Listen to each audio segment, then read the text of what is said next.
Vamos então iniciar um webinário e a nossa aula sobre Yoga e Samkhya. A filosofia Samkhya é muitas vezes chamada de dualista e ateísta. No entanto, há algumas versões que nós vamos ver que são também ateístas.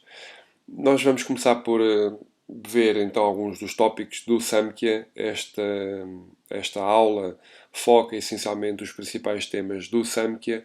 Recordo que há várias obras que são prescritas para o estudo do Samkhya e do Yoga, e nesta breve aula nós vamos referir apenas uma, o Samkhya Karika de Ishvara Krishna, é de facto uma obra de referência.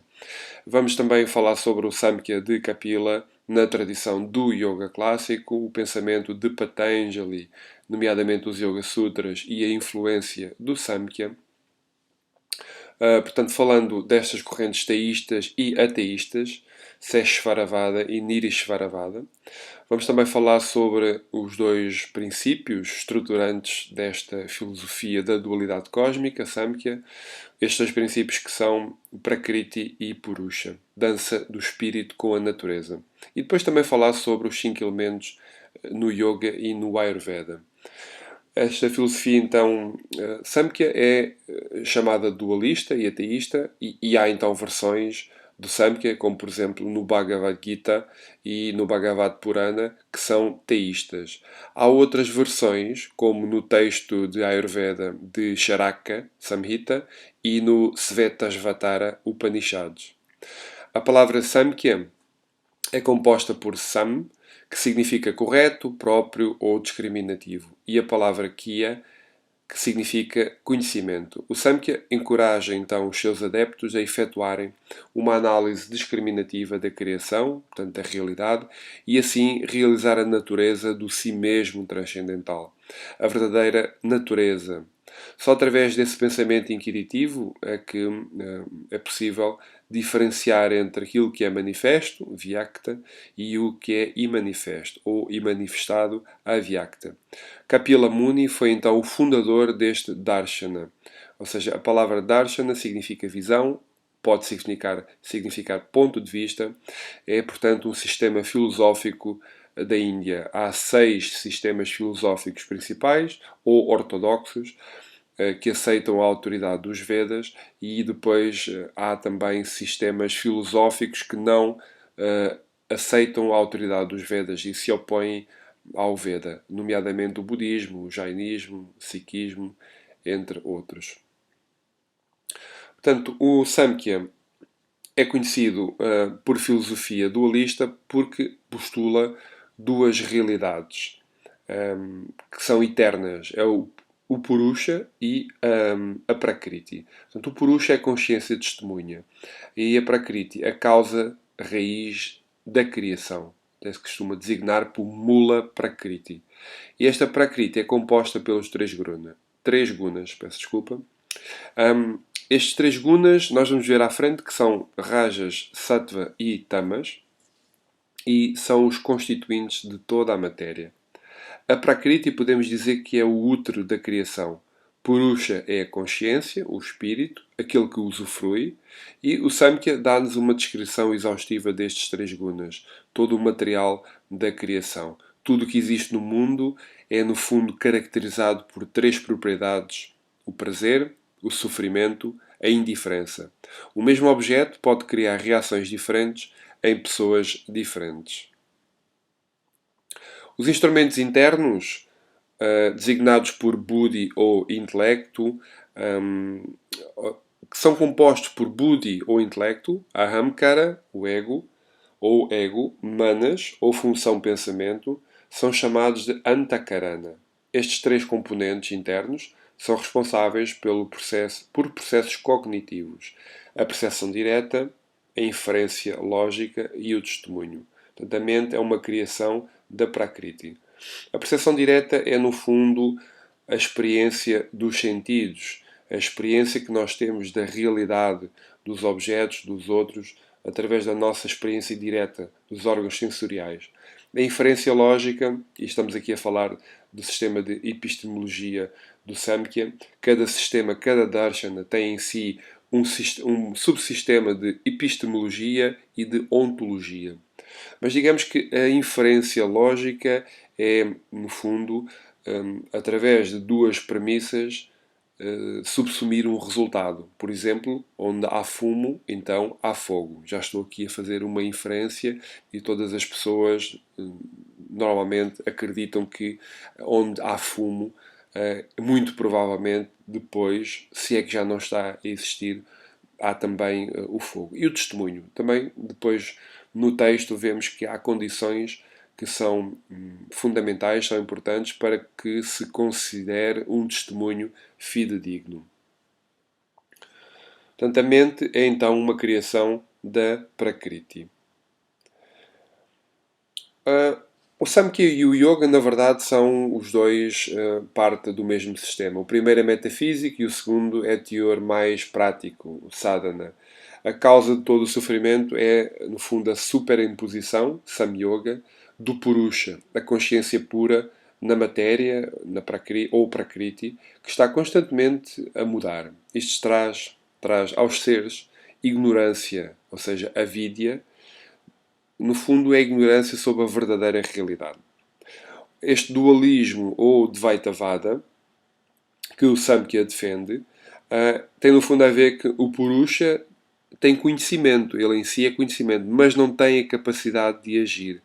A palavra Puri significa cidadela, portanto, refere-se ao corpo, e Shet significa dormente, latente ou inativo. Assim, Purusha é o que está adormecido na dimensão manifesta. A palavra Prakriti deriva de pra, um prefixo que denota intensidade da ação, e de kriti, que significa fazer ou agir. Vamos então continuar agora com a filosofia dualística Seshvaravada e Nirishvaravada. O Samkhya é, no fundo, conhecido como sendo esta filosofia dualística, tem a ver com dois princípios, porque dá igual peso a ambos os conceitos. Os conceitos, como já vimos, são Purusha e Prakriti. No Samkhya existem duas escolas de pensamento, Seshvaravada e Nirishvaravada. A palavra Seshvara deriva de duas raízes. Sa significa com e Ishvara significa Deus ou Absoluto. A escola Seshvaravada defende que o Purusha e a Prakriti são extensões de Ishvara. E de acordo com a vontade de Ishvara, quando estas forças estão juntas, a criação acontece. Esta linha de pensamento aceita que Ishvara é a fonte original, o ser supremo. A segunda escola de pensamento é a Nirishvaravada. Aqui o prefixo nir significa sem. Portanto, refere-se a discussões metafísicas sem referência a Deus, ou Ishvara. Esta escola não pretende negar a existência de Deus, mas simplesmente enfatiza Purusha e Prakriti como princípios importantes. Portanto, o Samkhya contido no Bhagavad Gita pertence à corrente Seshvaravada, por exemplo, também o Samkhya que está contido no Yoga Sutra de Patanjali. Enquanto que o Samkhya que é proposto por Kapila, no fundo, o Samkhya clássico, é de uma corrente Nirishvaravada. Este sábio Ishvara Krishna, que escreveu o Samkhya Karika, no fundo este livro contém 72 versos e descreve toda a filosofia tal como Kapila ensinou e no fundo é hoje a base da tradição Samkhya.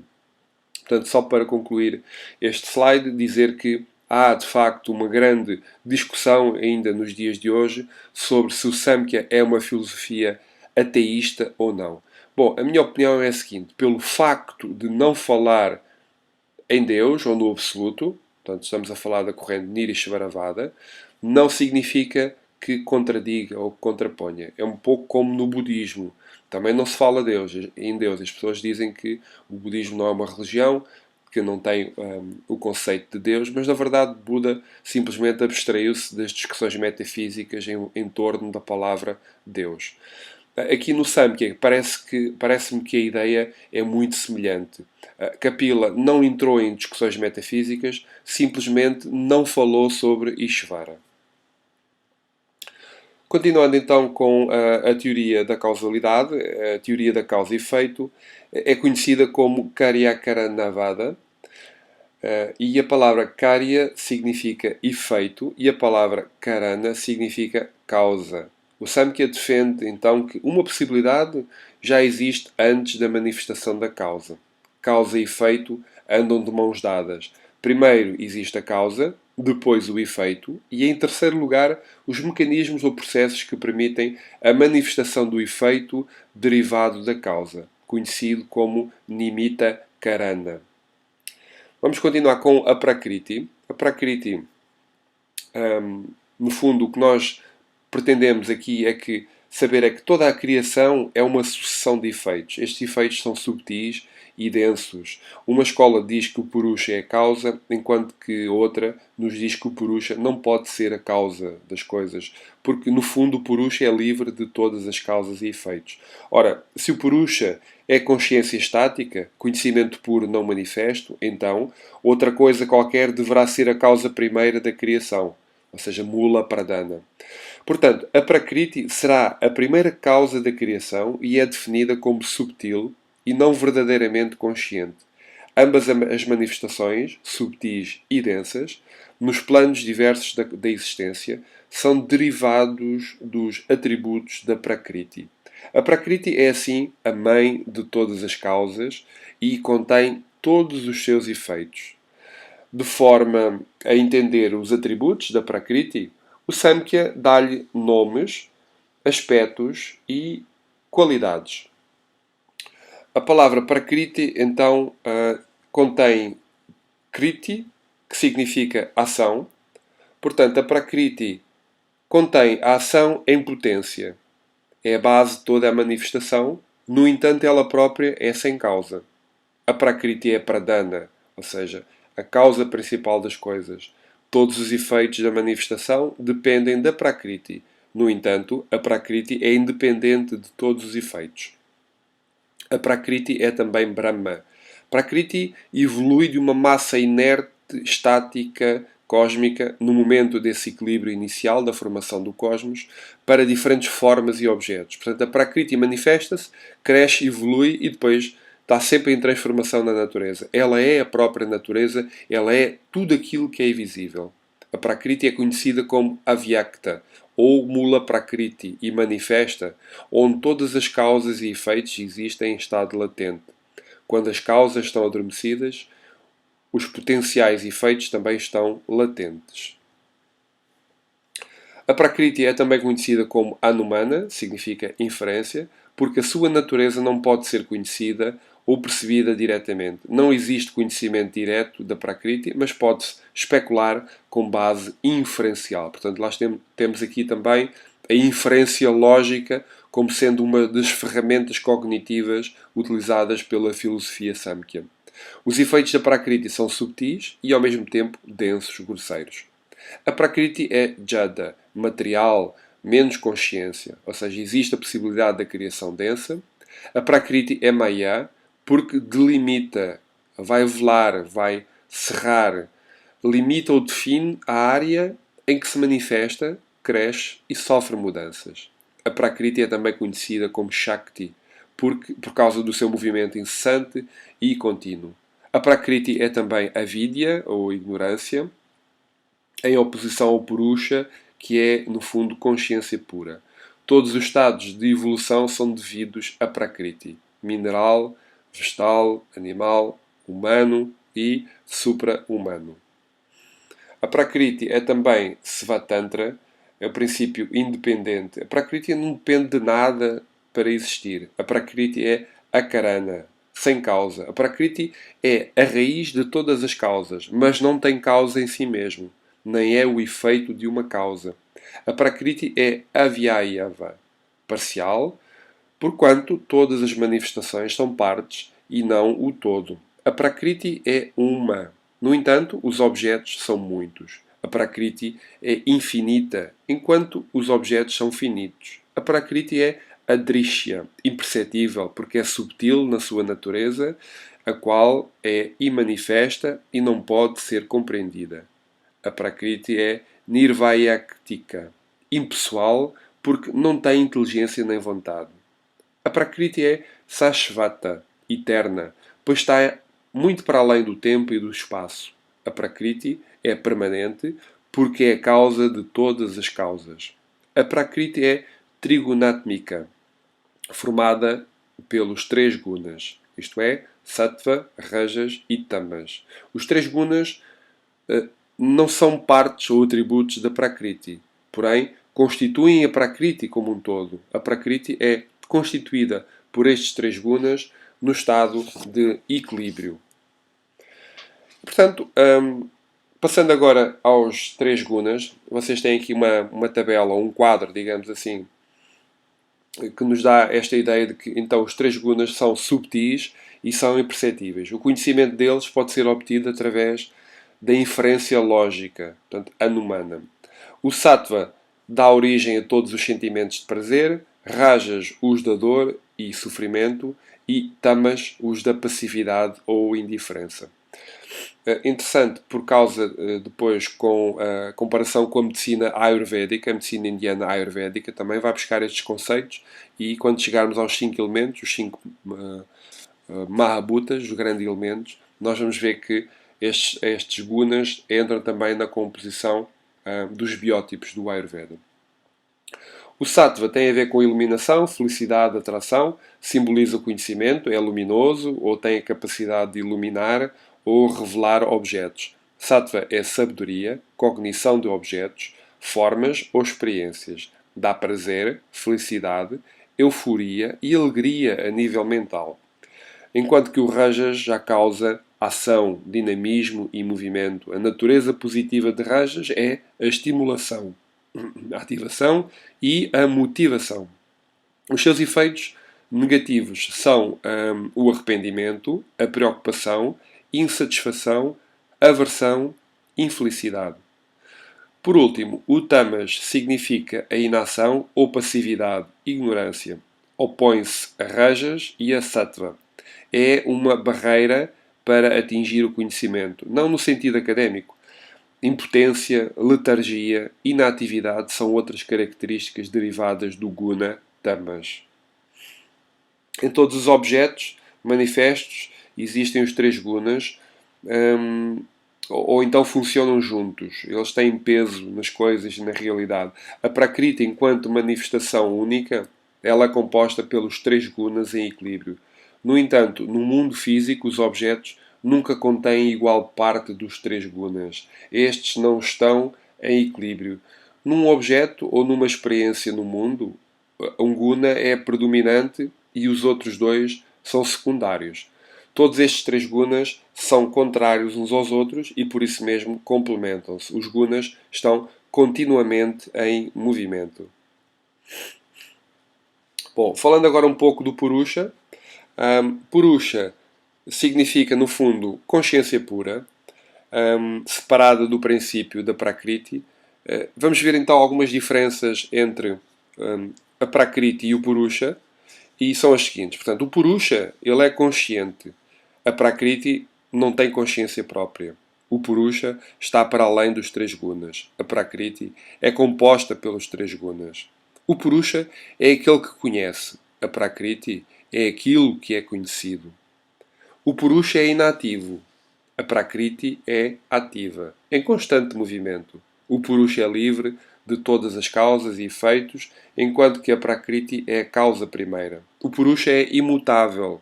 A Prakriti está em constante mudança. O Purusha não tem consequências ou resultados, enquanto que a Prakriti tem muitos resultados, sendo a causa de todas as manifestações.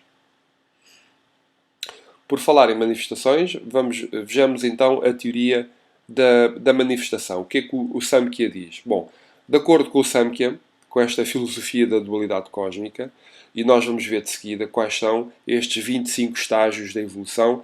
Eles são basicamente classificados ou agrupados em três categorias. A consciência pura, que no fundo está para além daquilo que está manifesto e do que não está manifestado. O imanifesto ou não manifestado e aquilo que está manifestado, aquilo que existe. Então, vamos começar aqui por ver, portanto, este esquema é o esquema da teoria da manifestação e da evolução, desde a inteligência cósmica, que se designa por Mahat Buddha, Buddhi, Mahat Buddhi. A evolução do manifestado começa então com Mahat, significa grande. A palavra Mahat significa grande. Mahat é subtil e é a causa dos outros 22 tattvas, ou elementos. Mahat representa a presença universal. Outra palavra que designa Mahat é Buddhi, a inteligência suprema.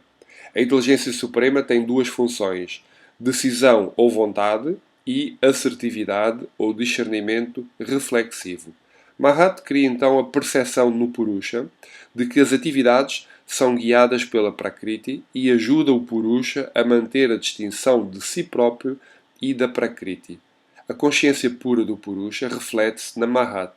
Portanto, a Mahat não é consciente por si só. A Mahat é influenciada pela primeira mudança no estado de equilíbrio dos gunas. Todos os três gunas existem na Mahat.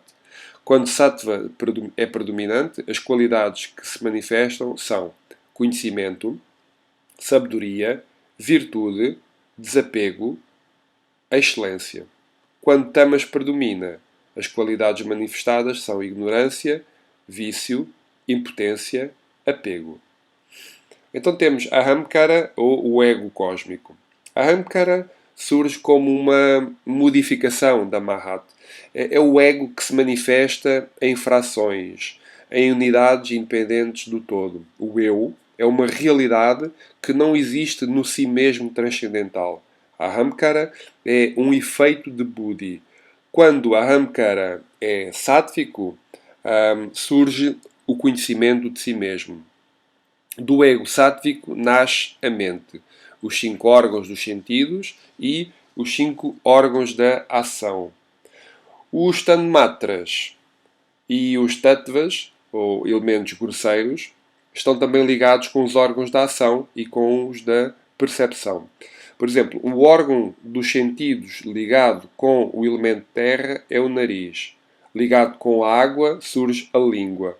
Ligado com o fogo estão os olhos. Com o ar, a pele. E o espaço está ligado aos ouvidos, ao sentido dos ouvidos. Não é? Portanto, estes 5 tanmatras são essências subtis utilizadas para ligar os instrumentos internos, antakarana, com os sentidos externos. Portanto, caminhamos para o final desta apresentação sobre o Samkhya. Este esquema que aqui está, este quadro que eu fiz, este desenho, no fundo dá-nos uma ideia da evolução da Prakriti, enquanto que lá em cima temos Purusha e Prakriti. O Purusha, como vimos há pouco, é espírito, é imóvel, é imanifesto, não é possível conhecer o espírito. O que nós conhecemos parcialmente são as manifestações da Prakriti e, essencialmente, o nosso corpo, o corpo físico, ele é formado por estes 5 elementos cá em baixo do lado direito, portanto, os 5 Mahabhutas, os elementos grosseiros: espaço, ar, fogo, água e terra. Portanto, estes 5 elementos, 5 Mahabhutas. Depois, no Charaka Samhita, um dos textos principais do Ayurveda, nós então vamos retirar a informação de que o ser humano é composto por doshas e temos a teoria tridosha que no fundo funciona também ou tem por trás estes conceitos. Portanto, a mistura do elemento de espaço e do ar, por exemplo, dá o Vata dosha, o fogo e a água, dá com predominância para o fogo, dá o Pitta dosha, a pessoa que seja de constituição mais fogosa, e depois o Kapha. O Kapha é composto por água e terra, são pessoas um bocadinho mais lentas, mais pachorrentas, mais pesadas, enquanto que aqueles que são de constituição de espaço e ar são mais leves por natureza, têm uma estrutura física mais leve, são bastante criativos, mas não têm muita paciência para rotinas, para fazerem todos os dias as mesmas coisas, enquanto que os do elemento água e terra já estão mais adaptados. Agora, isto é também uma perspectiva muito sucinta, porque para falar da Ayurveda e da medicina Ayurveda seria necessário também fazermos aqui uma sessão individual, um webinário ou uma outra aula sobre os princípios da medicina indiana Ayurveda. Bom, então vamos falar agora sobre amarras e libertação. Do ponto de vista do Samkhya, há a afirmação de que existem três formas de sofrimento, devido às causas e devido às quais surgem em certas alturas da vida a ideia de que o Purusha está preso na matéria, ou seja, quem é que realmente sofre? O Purusha nunca sofre. Sempre que estes três gunas estão ativos, há desarmonia e isto causa esforço de movimento. A adibáutica, no fundo, significa sofrimento devido às causas materiais. A diátmica significa sofrimento devido a causas internas ou pessoais. A adidáivica significa sofrimento com origem em influências sobrenaturais. Portanto, no fundo, devido à associação do Purusha com a Prakriti, este identifica-se com o ego, ou intelecto, ou a mente. Esta falsa identificação cria uma amarra, entre aspas, ao ser humano, uma prisão, no fundo, uma ilusão de desconhecermos a nossa essência transcendental, ou a nossa própria natureza, a verdadeira natureza. O Purusha perde a sua autoconsciência e começa a reagir aos efeitos das manifestações da Prakriti. O Samkhya difere dos outros darshanas da Índia na medida em que defende que a libertação não é necessariamente agradável, nem causa felicidade extrema, antes é uma ausência de sofrimento. E nós podemos comparar, por exemplo, aqui o Samkhya com o ponto de vista do Vedanta. O Vedanta fala em Satchidananda, a natureza transcendental do ser humano, a nossa própria essência é existência, conhecimento, bem-aventurança. Agora, o Samkhya não diz isso. E no passado nós tivemos, mesmo no contexto da Índia, várias lutas, entre aspas, filosóficas entre o Samkhya Yoga e o Vedanta. Porque o Samkhya difere, então, no sentido em que a libertação, o ato de que o homem se liberta do sofrimento, não necessariamente causa felicidade, mas é antes de tudo, uma ausência de sofrimento. Portanto, é preciso entender que o conceito de libertação, moksha, dos ciclos de renascimento, está ligado ao processo de jnana, ou seja, conhecimento. Assim que o Purusha mergulha na sua própria natureza e se reconhece como si mesmo intemporal e imutável, torna-se livre da Prakriti. Isto pode acontecer enquanto vive no corpo, torna-se um Jivan Mukti, devido ao desagregar lento dos karmas passados que ainda sustentam o corpo físico.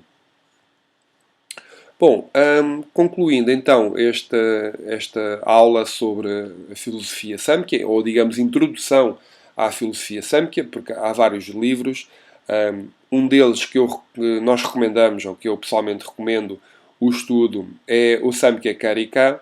O Samkhya Karika foi escrito por Ishvara Krishna e tem 72 versos. O livro não existe, eu não conheço nenhuma versão em português até agora, já vi aí na internet a circular em espanhol, mas eu recomendo sempre uma versão que tenha em inglês e que tenha também o sânscrito, que seja de um autor consagrado, de um tradutor que tenha experiência nestes textos e que seja também praticante de Samkhya Yoga. Portanto, o Samkhya Karika ele tem 72 versos que essencialmente falam sobre esta dualidade que já vimos, esta dualidade do Purusha e da Prakriti. São temas centrais ou fulcrais em toda a ontologia do Samkhya. O Samkhya defende então que a nossa essência somos Purusha e a Prakriti é o corpo, é a mente, é a ilusão e é temporário. Também nos versos, nestes 72 versos, vem prevista a teoria da causalidade, a teoria da manifestação e estes três gunas que nós vimos assim muito de raspão. Falamos sobre estes três gunas que estão presentes em toda a matéria. Estes três gunas, se nós, por exemplo, pensarmos em nível da alimentação, nós sabemos que existem alimentos sattva, existem alimentos rajas e existem alimentos tamas. Por exemplo, um alimento rajas é um alimento que provoca movimento. Nós vimos, lembra-se agora das características de rajas. Por exemplo, o café ou o chá preto são substâncias que criam na mente alguma atividade, ou seja, estão ligadas com rajas.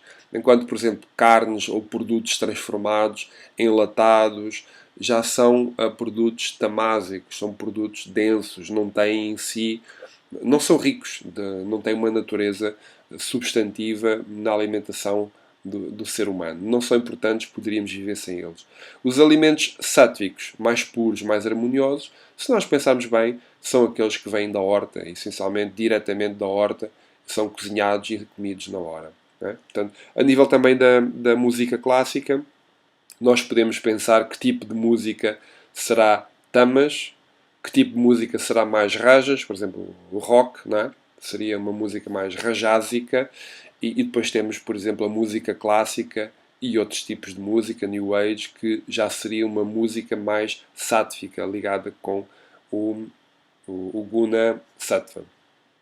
E, portanto, em termos de Yoga Sutra, de Patanjali, nós vamos ter um webinário para falar só sobre o tema, mas podemos adiantar a jeito de conclusão desta aula que os 196 versos e os 4 capítulos que constituem o Patanjali Yoga Sutra, eles vão beber desta filosofia Samkhya de Kapila Muni. Portanto, todo o Yoga Sutra está estruturado de uma forma em que a teoria é baseada nesta filosofia da dualidade cósmica. E encontramos especialmente no terceiro, mas mais no quarto capítulo, o Kaivalya Pada, portanto o Vibhuti Pada, o terceiro capítulo e o quarto capítulo, o Kaivalya Pada, estes termos de Purusha e Prakriti. E aqui é necessário entender que o termo yoga não significa união. No âmbito do yoga clássico, portanto, estamos a falar de Patanjali, ele vai significar separação.